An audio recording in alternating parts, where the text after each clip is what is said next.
colleagues, it's a pleasure for me to welcome you here at the GIGA. For some of you, it's the first visit at the Institute. Some of you are old friends, such as Laurence Whitehead. One might call him an honorary member of the GIGA. It is the week of our 50th anniversary and a week of many speeches.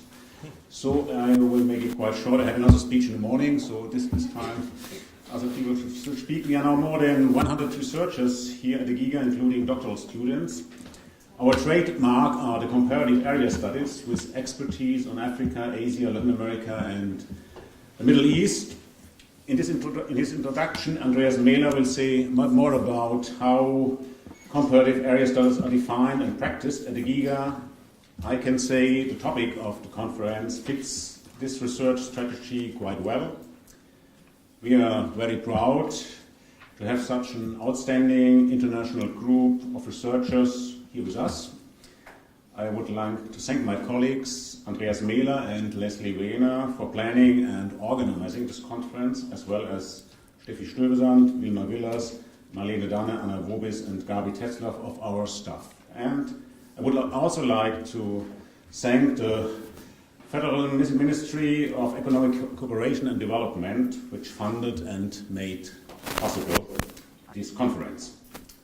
Before Andreas takes over, I would like to remind you that at 6 p.m. we will announce the winners of the GIGA Award for the best article in comparative studies and comparative area studies, and congratulate one of the awardees, Paul Chesty, who is here or joins us, I don't know. Is he here? Oh yeah, he is here at this conference. You are all invited to this event and the reception afterwards. Once again, welcome in the free and Hanseatic city of Hamburg, and welcome at the GIGA. I hope that we will have interesting discussions and that you enjoy your stay, so that we will meet you here again in the future. Thank you very much, and now Andreas takes over.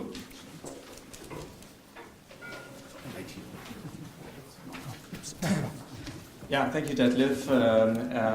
Also on my behalf, thank you for coming here. Let me welcome you for this conference on adapting institutions, a comparative area studies approach.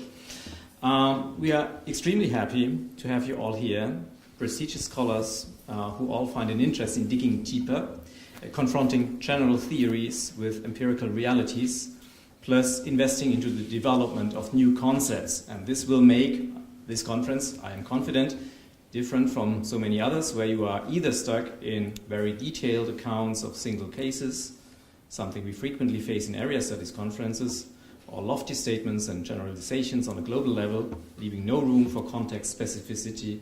I'm afraid that we all listened to such papers at more disciplinary conferences.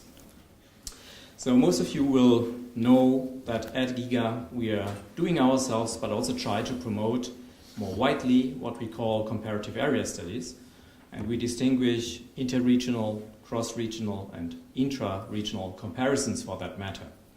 Ariel Acham, here amongst us, while stressing the difference in intention between those perspectives, even manages to combine those different perspectives in one single paper. By the way, single case studies can also be valuable in our view when their inspection is informed by a conscious comparative approach. Maybe I should not confuse you any further by speaking too much about such distinctions at this stage, but I would expect us to touch on this issue during the conference. The topic of the conference is in itself important to my mind. We focus on institutions and their adaptation. The term institution can cover rather different things and is understood differently by different social science disciplines. My own interest is admittedly with formal state institutions, and for most contributions to this conference the attitude looks to be similar, but not for all. In the description of this conference you would find what should be of common interest to us. Let me come back to this also for the sake of enlightening our audience, and also thank you to have you here. Great to have you here, our audience, to that conference.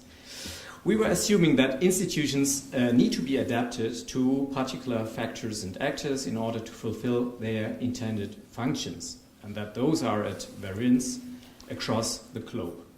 A second assumption was that mainstream approaches, particularly in political science, are strongly shaped by experiences and debates in a limited number of Western or Northern societies. Overlooking global variations of institutions or trends in their reform or their adaptation may be a consequence. We, the academics, but also practitioners, can get it terribly wrong by continuing doing this. There might be also a political reason why expectations and realities differ so strongly.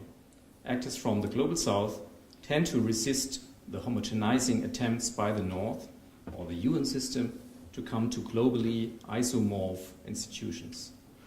This has resulted in the emergence of so-called hybrid institutions or situations of coexistence and overlapping of different orders, systems, philosophies, identities. Unfortunately, terming something hybrid is still not creating very sharp definitions of what we really find. So I promise that we will engage with this still unsatisfactory situation.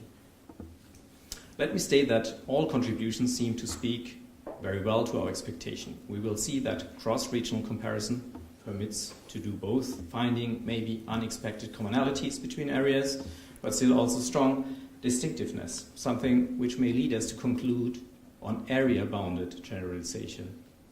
We will also see that intra-regional comparison can detect some needs for differentiation within a seemingly similar category of cases.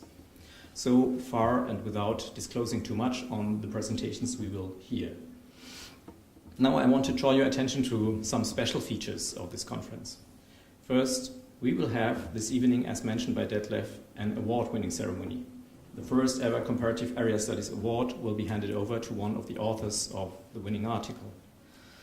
Secondly, parts of this conference, and we don't do that usually, will be filmed. So I hope that you saw the sign at the door. By your presence here, by having entered that door, you have given the consent to be also filmed. I don't know whether everybody will really be in the film at the end, but there is a certain risk. And finally, we have also a concluding panel discussion on our topic involving also the practitioner side. And Claudia Pragua from the German Ministry of Economic Cooperation and Development will discuss our findings and what they may mean in formulating new concepts and changing practices. And this gives me the opportunity not only to salute her, I'm not sure if she's already in the room, not yet, but also to thank the Ministry for its generous support of this conference. We would not have been able to bring you all here from Australia, from the US, and other places a bit closer to us without that support. Finally, we can draw on the decisive support of two colleagues who accompanied us for already a while on this adventure to promote comparative area studies. I want to name Dirk Bergschlosser, serving both as a chair and as a participant of the concluding panel session to this conference. And there is, of course, Laurence Whitehead. We will hear his opening lecture in a minute. So Laurence is not only a distinguished professor of political science at Nuffield College in Oxford, he has a strong regional focus on Latin America in his work, so standing on a clear area studies leg, if I may say so. But the other leg is in political science, having published important contributions to the study of democratization processes more generally. Additionally, but last but not least, and already mentioned, he is a staunch supporter of what we are developing here, establishing comparative area studies as one core perspective to look at our world today. Thank you for your attention. Laurence, you have the floor.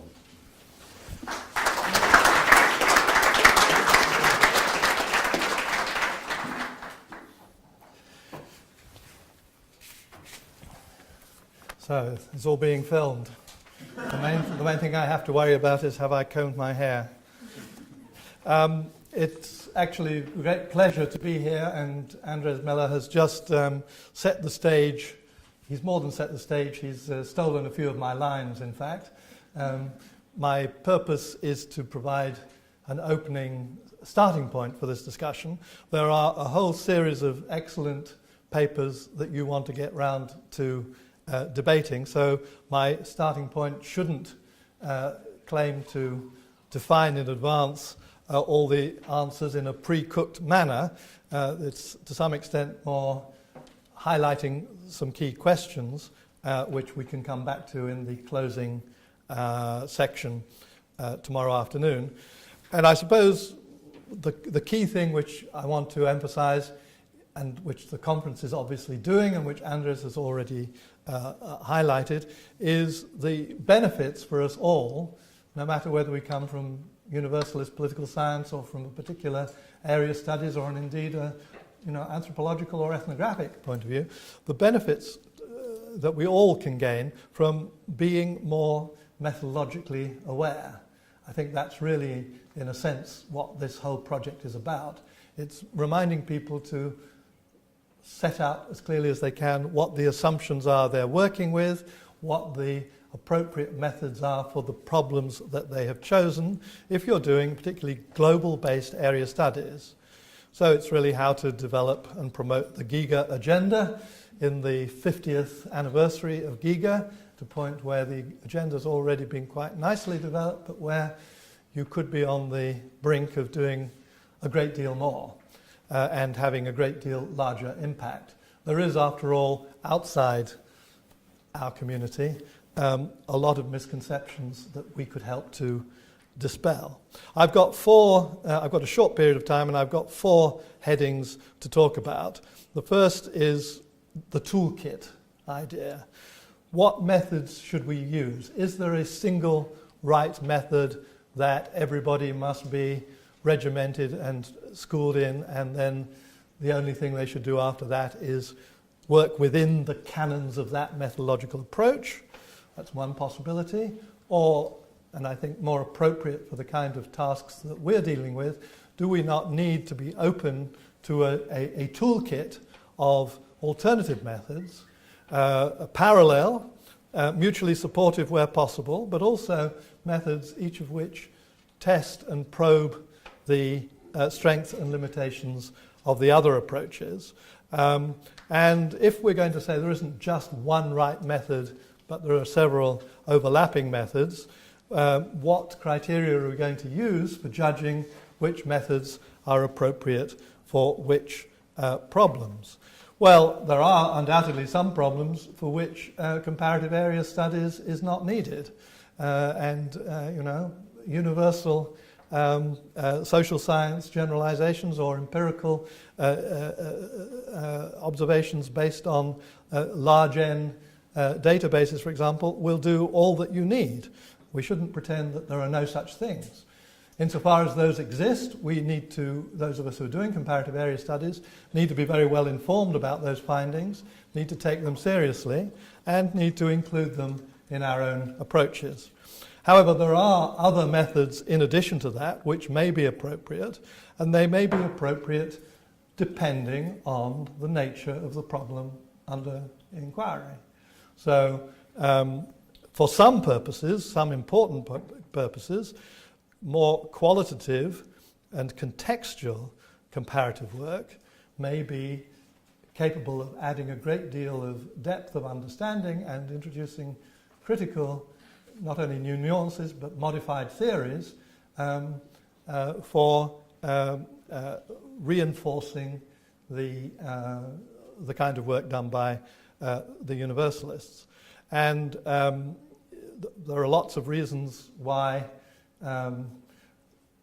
in some crucial areas, taking into account the existence in advance, into account the existence of a large area and working out its resemblances and its contrasts with other large areas can be an important level of analysis. There is, of course, the country-by-country level of analysis, which is much more fully developed. But what I wanted to focus on, and what I think is relevant here, because we're bringing together people from Latin America, Africa, Asia, and the Middle East, is that there is also a complementary level of analysis and understanding which can be pursued, but has to be pursued carefully, methodologically speaking, which accepts the word Latin America or the word Africa as not just not just a word, but as something which conveys a lot of tacit knowledge. And that tacit knowledge which is being evoked needs to be brought into the analysis.